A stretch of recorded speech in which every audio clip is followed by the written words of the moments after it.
beautiful girl that I met made in Japan. The beauty of her face was beyond my wildest dreams.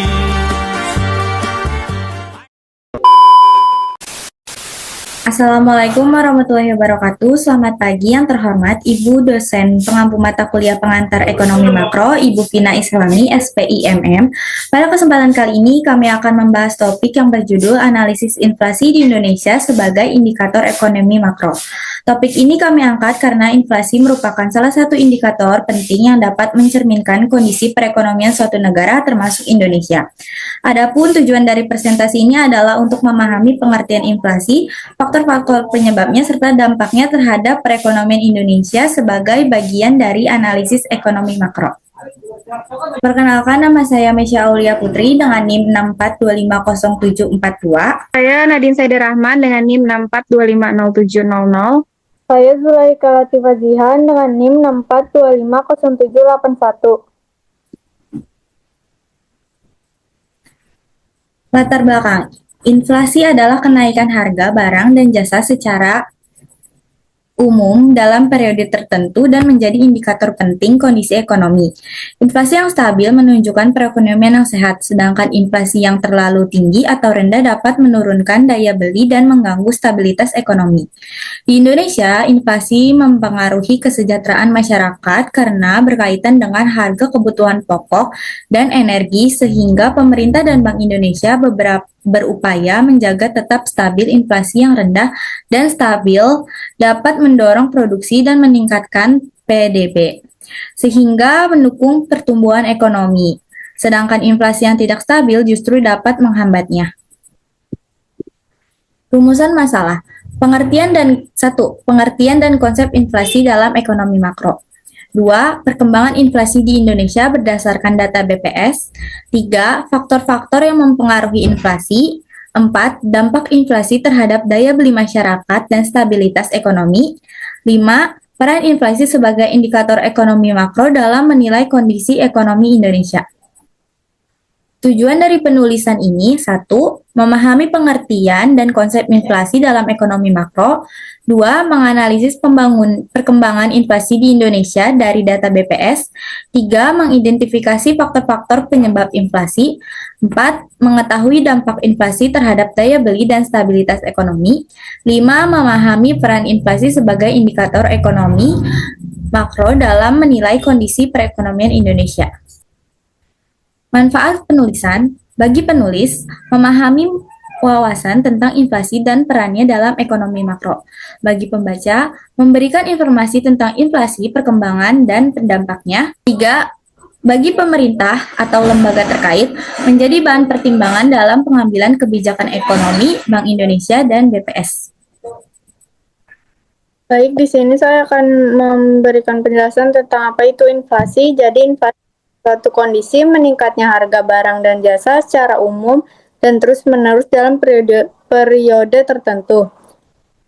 Akibat ketidakseimbangan antara permintaan dan penawaran, inflasi ini menyebabkan penurunan nilai uang sehingga daya beli masyarakat berkurang. Dalam konteks ekonomi, inflasi yang rendah dapat mencerminkan kestabilan ekonomi, sedangkan inflasi yang tinggi dapat menimbulkan ketidakpastian dan berdampak negatif pada kehidupan masyarakat serta pertumbuhan ekonomi. Ada jenis-jenis inflasi. Yang pertama, inflasi dalam negeri atau yang disebut domestic inflation. Domestic inflation atau inflasi dalam negeri itu terjadi karena faktor dari dalam negeri, kayak peningkatan permintaan karena kenaikan biaya produksi atau kebijakan ekonomi. Lalu yang kedua, inflasi luar negeri, yaitu important inflation. Terjadi karena pengaruh dari luar negeri seperti kenaikan harga impor atau nilai tukar. Lalu ada penyebab-penyebab inflasi. Yang pertama, demand pull inflation atau tarikan permintaan. Nah, ini terjadi karena permintaan masyarakat meningkat lebih cepat dibandingkan kemampuan produksi, sehingga barang menjadi langka dan harga naik. Lalu yang kedua, cost push inflation atau dorongan biaya. Nah, ini disebabkan oleh kenaikan biaya produksi seperti bahan baku, upah kerja, energi yang membuat produsen menaikkan harga jual. Lalu yang ketiga, jumlah uang beredar berlebihan. terjadi ketika uang yang beredar di masyarakat terlalu banyak dibandingkan jumlah barang dan jasa, sehingga nilai uang menurun dan harga naik. Lalu yang terakhir, faktor eksternal dan struktural. Ini dipengaruhi oleh kondisi luar negeri seperti kenaikan harga impor dan nilai tukar, lalu serta masalah dalam negeri seperti distribusi yang tidak lancar atau produksi yang terganggu. Pada bab 3 yaitu perkembangan inflasi di Indonesia. Jadi inflasi itu sederhananya adalah kenaikan harga barang dan jasa secara umum dan terjadi terus-menerus. Nah, di tahun 2025 inflasi Indonesia itu berada di angka 2,92% di bulan Desember yang sebenarnya masih tergolong stabil.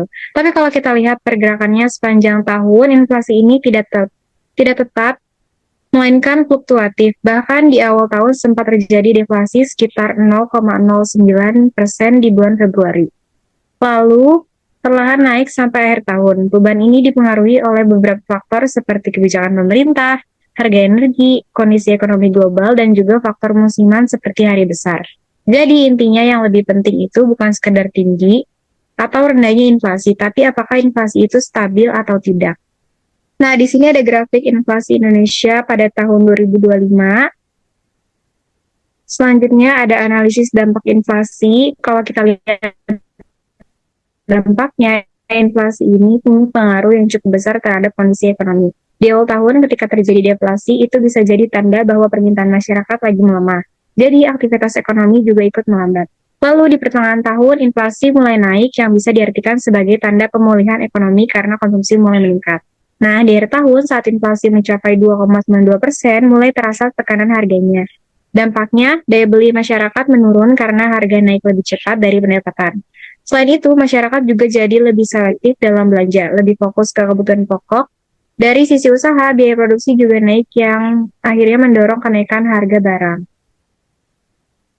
Selanjutnya ada inflasi sebagai indikator ekonomi makro. Inflasi juga penting sebagai indikator ekonomi makro karena bisa menunjukkan kondisi ekonomi secara umum. Misalnya deflasi di awal tahun bisa menandakan permintaan yang lemah. Sementara kenaikan inflasi menunjukkan aktivitas ekonomi mulai meningkat.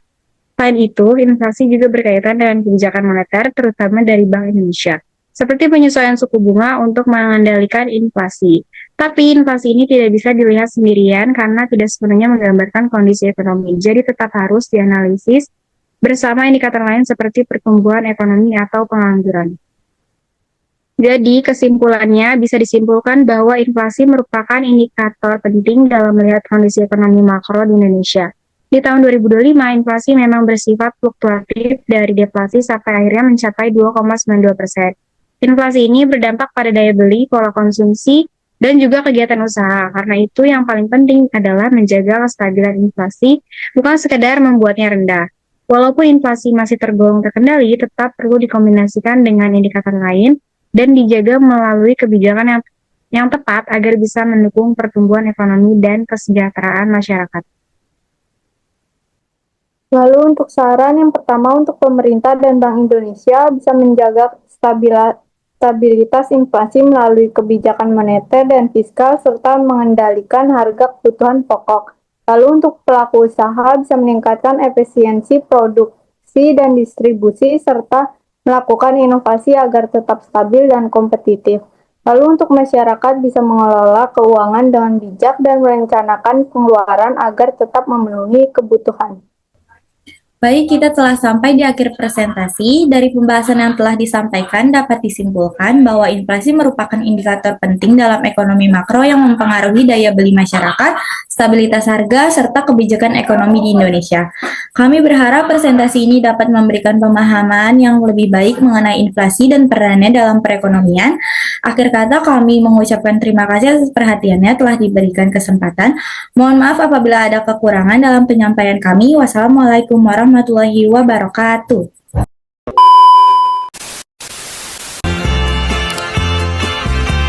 The beauty of her face was beyond my wildest dreams.